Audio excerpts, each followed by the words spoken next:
কথা দাও, ভুলে যাওনি। আরে না না, আমাকে না, বাঙালির ঐতিহ্য মাছের মাথা দিয়ে মুগ ডালের রেসিপিকে। তার জন্য 1 কাপ মুগ ডাল নিয়ে সেটাকে শুকনো খোলায় ভালো করে ভেজে নিতে হবে। এরপর ডালটা ঠান্ডা হলে ভালো করে ধুয়ে নিয়ে কড়াইয়ে জল দিয়ে তাতে ধুয়ে রাখা ডালটা দিয়ে একটা তেজপাতা আর পরিমাণ মতো নুন দিয়ে ফুটতে দেবো। এই যে ডালের থেকে যে ফেনাগুলো উঠছে সেটাকে ফেলে দিয়ে হলুদটা দেবো, যাতে ডালের রঙটা সুন্দর আসে। এরপর কাতলা মাছের মাথাগুলোতে হলুদ আর নুন মাখিয়ে 10 মিনিটের জন্য রেখে দিতে হবে। এবার কড়াইয়ে সর্ষে তেল নিয়ে তেলটা গরম হলে মাছের মাথাগুলো লাল লাল করে ভেজে নেব।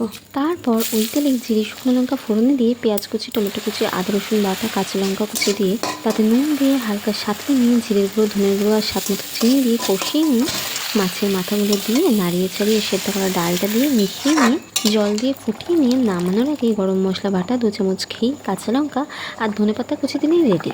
আর রেসিপিটা ভালো লাগলে লাইক, শেয়ার আর সাবস্ক্রাইব করতে ভুলো না কিন্তু।